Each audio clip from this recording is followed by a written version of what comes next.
Hello, welcome to Test Fly RC. In this video, I'm going to talk about UAS Remote ID.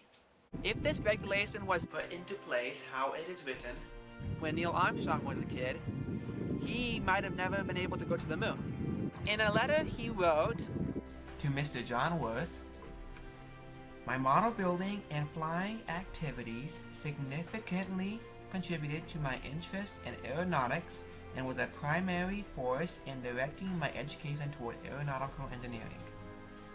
Neil A. Armstrong."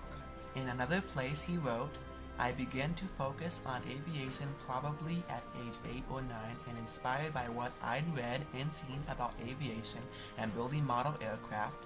Why, I determined at an early age, and I don't know exactly what age, while I was still in elementary school, that was the field I wanted to go into. Although my intention was to be, or hope was to be, an aircraft designer. I later went into piloting because I thought a good designer ought to know the operational aspects of an airplane."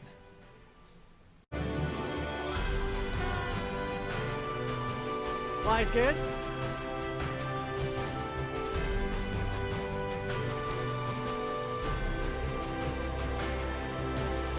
Hello, I'm 15 and I like to fly airplanes and drones.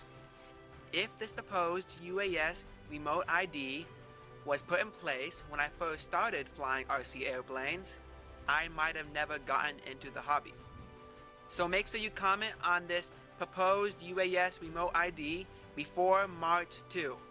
I'll have a link in the description where you can comment on the UAS Remote ID, and I'll have links for videos that go more in depth on what Remote ID will do and what it will regulate. So, thanks for watching, thanks for subscribing, and make sure you go comment before March 2. And bye-bye!